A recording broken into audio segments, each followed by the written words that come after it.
De volta já aqui com Bem Assim, agora pra gente falar sobre cicatrizes de acne. Por quê, gente? As espinhas, a gente bem sabe, quem já passou por essa fase, né? São um verdadeiro incômodo na adolescência, mas também às vezes até na vida adulta, tá? E tão ruins quanto elas, só mesmo aquelas cicatrizes que elas deixam, né? Aquelas lesões bem chatinhas que deixam a nossa pele também, né, com um aspecto não muito legal. Você vai falar muito melhor pra gente sobre isso, como prevenir ou até mesmo como tratar, caso seja a necessidade, né? É a dermatologista Cíntia Lucena, maravilhosíssima. Muito bom dia. Bom dia, sempre Mara. linda, elegante aqui conosco. Obrigada, obrigada, meu amor, querida. pela Muito presença. obrigada. Vamos lá, então, falar sobre essas cicatrizes de acne. Elas de fato existem? Como é que elas são formadas, hein, Cíntia? Sim, Mara, infelizmente elas existem. Elas aparecem principalmente nas pacientes que têm aquela acne mais grave. Sim. A gente classifica a acne entre 1 e 4, né? E os tipos de acne 3 e 4 são os piores, que são aqueles que formam cistos. Às vezes esses cistos se comunicam, então são lesões profundas. Como elas são profundas, depois que elas vão embora, elas deixam cicatrizes, infelizmente. Sim. E pacientes que cutucam muito também podem fazer. Às vezes a gente tem um grau leve, mas o paciente fica sempre ali cutucando, então pode acontecer de deixar cicatriz também. Então, nada de espremer espinhas, Nada de espremer cravos. Seguir a orientação do dermatologista, porque é verdade. Pode Olha fazer só, cicatriz. viu? Quais são as características de uma cicatriz da acne? Tem diferença? Tem diferença, sim. Basicamente, a gente tem dois tipos principais. Certo. O que é mais conhecido são as cicatrizes atróficas, que são aquelas cicatrizes que são buraquinhos. E aí, esses buraquinhos, eles são essas depressões com uma pele mais fina, certo? Essas são as principais cicatrizes de acne. Mas a gente também tem um outro tipo de cicatriz de acne, que são as hipertróficas. Tá. São cicatrizes piores, porque elas deixam um relevo e aquela pele mais engrossada. Então, muitas vezes a gente precisa tirar aquele segmento com cirurgia para depois tratar. Por que ocorrem, hein, Cíntia, essas lesões da acne? Então, a acne, ela, na sua fisiopatologia, ela ocorre no folículo pilosebáceo. Então, Sim. Isso acontece na derme profunda, tá certo? Então, quando a gente tem essas lesões mais graves, a gente vai ter uma ocorrência de lesão numa camada mais profunda. E aí, quando essa lesão vai embora, a gente não consegue recuperar por inteiro a pele. Aquela síntese de colágeno, né, que é importante para que a pele volte a ficar totalmente lisinha, com o processo de cicatrização ele fica debilitado. Então, infelizmente, ficam os buraquinhos. Quadros leves de acne, né? Você falou aí dos graus. Certo. Vamos lá, colocar o grau 1 e 2. Ainda assim, eles também podem deixar alguma lesão, alguma cicatriz? É mais raro. Ele pode deixar, principalmente se o paciente cutucar, ficar mexendo. Sim. E aí acontece. Então, se deixar lá quietinho, talvez não tenha tanto esse risco, não. Somente os graus 3 e 4, eles podem deixar, então, a cicatriz? Teoricamente, sim. Se você não cutucar, teoricamente, são os graus mais elevados. Assim, Como é que funciona esse tratamento, hein?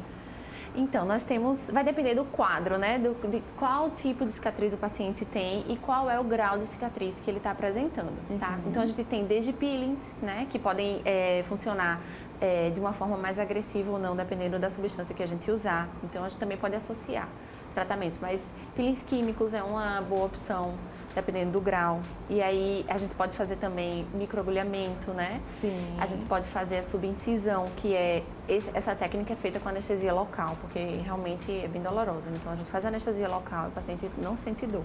E aí, a gente vai com uma agulha de grosso calibre e tenta quebrar as traves fibrosas que acontecem ali no processo da derme. Certo. Então, a gente vai em leque fazendo essa quebra. E geralmente, a gente faz 3 sessões e o paciente responde bem, assim, é uma boa... É possível tratar completamente essas cicatrizes? É possível, sim. A gente tem lasers que podem ser associados também. Muito bons tratamentos com lasers. E associar técnicas, né? A gente pode, por exemplo, fazer um microagulhamento e depois um peeling, entendeu? Isso também é bem legal. Tem sim como a gente reverter. Eu tenho muitos pacientes que responderam muito bem, estão bem satisfeitos com o tratamento.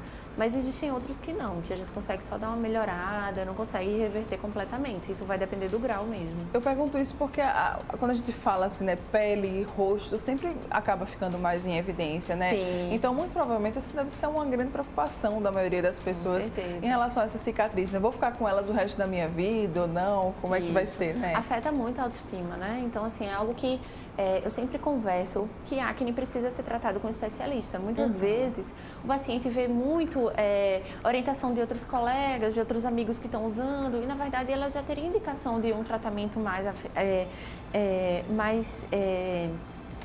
como é que eu posso dizer, mais agressivo, né? Às vezes o paciente tem acne grau 3 e 4, precisa usar medicação oral, precisa fazer um tratamento que seja mais agressivo, e aí ele tá lá usando só medicação tópica, só passando, e aí tá fazendo uma cicatriz, isso é uma janela, a gente tá perdendo tempo, né? Então, usar medicações que não são indicadas pra gente também pode acontecer de piorar esse quadro de acne? Pode acontecer, porque você tá atrasando ali o processo, né? Olha então, só. Quanto mais você atrasa, mais tá fazendo cicatriz.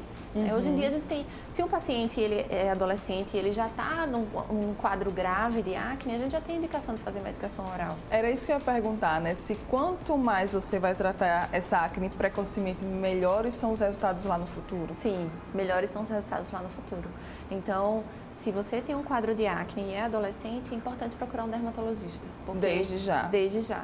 Porque a gente vai saber classificar e saber qual é a sua melhor indicação de tratamento. Tem como prevenir as marcas de acne? É realmente não indo lá e futucando? Sim, um dos principais é não cutucar e outro é não pegar sol. Certo. Né? Porque o sol ele tem uma grande ação para a formação de cicatrizes e de manchas também. Então, às vezes, a gente tem aquelas cicatrizes com muitas manchas porque o paciente não se protegeu do sol. Muito importante. Então, é muito importante tanto não tomar sol, como também, né, não ficar aí mexendo nessas espinhas, nesses cravos que ficam surgindo, né? Exatamente. Quais são os cuidados que a gente pode tomar para evitar essa acne? Existe isso? Existe, sim. Então, é claro que o tratamento é individualizado, mas a gente tem medidas gerais que são importantes para todos os pacientes que têm acne. Então, o uso de um protetor solar adequado para a sua pele, né, que seja anticomedogênico, né, que é a formação dos cravinhos. A gente tem muitos protetores solares assim, anti-oleosidade. Nunca dormir de maquiagem, porque a maquiagem ela tapa os porinhos e aí a gente vai ter a formação de acne. Então, sempre usar uma água micelar. Lavar o seu rosto pelo menos 2 vezes ao dia para prevenir a formação do sebo, né? Porque a gente sabe que essa oleosidade é o que vai provocar acne. Então, um sabonete que seja adequado também para a sua pele, né? Que você tolere também. É importante usar um tônico adstringente, né? São medidas para evitar a oleosidade. E usar também a substância que o seu dermatologista está indicando, né? Toda noite ele vai indicar o que for melhor para o seu grau de acne, entendeu? Então, essas são as principais medidas. Certo. Sim, tem uma outra dúvida. Quando a gente fala de acne, a gente sempre relaciona muito aos adolescentes, à adolescência, aquela fase, né, que a gente geralmente passa da vida. Mas só que ela também pode ter esses surtos na vida adulta? Pode sim. Inclusive, a gente tem a acne da mulher adulta, que é uma entidade de acne que ocorre principalmente em mulheres após os 25 anos, né? E aí, o que é interessante nos pacientes adultos, pacientes que apresentam acne, né? Nos adolescentes também, mas nos adultos a gente tem que sempre focar mais, apresentou acne agora. Então, a gente tem que pensar em doenças associadas, né? Alterações hormonais, se tem síndrome do ovário policístico associado, então a gente precisa investigar, então o paciente precisa dosar os hormônios, fazer ultrassom dos ovários para a gente ver como é que tá. Então, a gente tem que ver o paciente como um todo, e o dermatologista faz isso, ele vê o paciente como um todo. É enxergar aquele paciente como algo único mesmo, né? Porque nós somos seres individuais, o que às vezes serve para o nosso colega, para nossa prima, para nossa irmã, não é nem sempre o que serve pra gente, né? Exatamente, com certeza. Às vezes é difícil que a gente consiga compreender isso, mas é muito importante. Eu recebo muitos pacientes que estão fazendo o tratamento do irmão, né?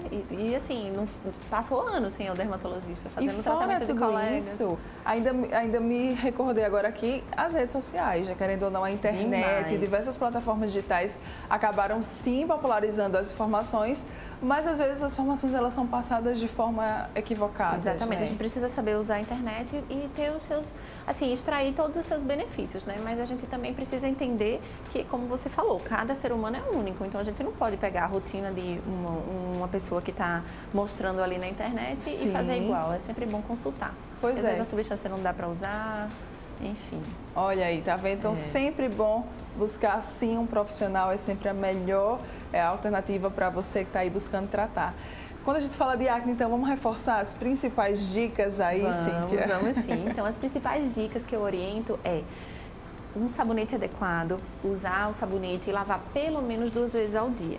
No máximo 3 vezes, porque existe um efeito rebote em quem lava demais o rosto. Então, não se pode lavar demais o rosto em quem tem acne, porque senão existe um efeito rebote e o paciente vai produzir mais sebo, acredita? Sério? Existe isso mesmo? Existe. Então, a gente só orienta a lavar 2 a 3 vezes ao dia, não pode lavar mais que isso. Um bom protetor solar adequado para sua pele, anti-oleosidade, tá certo? Se puder reaplicar, é bom também, né? Aplica pela manhã e reaplica durante o dia. Se lembrar é importante também, principalmente pacientes que têm muita exposição solar. Retirar a maquiagem, nunca dormir de maquiagem. Antes de lavar o rosto, aplicar água micelar. Alguns dermatologistas orientam a usar água micelar depois, mas a ordem não altera. A água micelar, ela atua mais profundamente nos poros. Então é interessante usar água micelar. Um disquinho de algodão e aplica. Certo. E aí o tônico é importante e a substância que você teve a indicação do dermatologista. Então tá aí uma rotinazinha bem básica de cuidados que você pode tomar aí, né, na sua casa para poder cuidar da sua pele, se você tem a pele oleosa. Mas aí é sempre importante que você busque um profissional, um dermatologista, né, adequado, indicado, para que ele possa avaliar o seu caso especificamente e passar os melhores produtos também para a sua pele. Maravilhosíssima. Muito obrigada, querida. Foi um prazer. Contatos, redes sociais, vamos reforçar aí para o pessoal de casa, né, para eles poderem acompanhar. Então, pessoal, aqui em Maceió eu atendo na Clínica Pele, lá no Parque Shopping. E o meu Instagram é Cíntia Lucena, CINTHYA, Lucena Dermato. Muito bem, maravilhosa. Muito obrigada, meu amor. Obrigada, Mara, foi um prazer. Obrigada a você também que está aí acompanhando a gente, mas não sai daí não, ainda tem muita coisa boa para rolar aqui no Bem Assim. Daqui a pouco nós estamos de volta.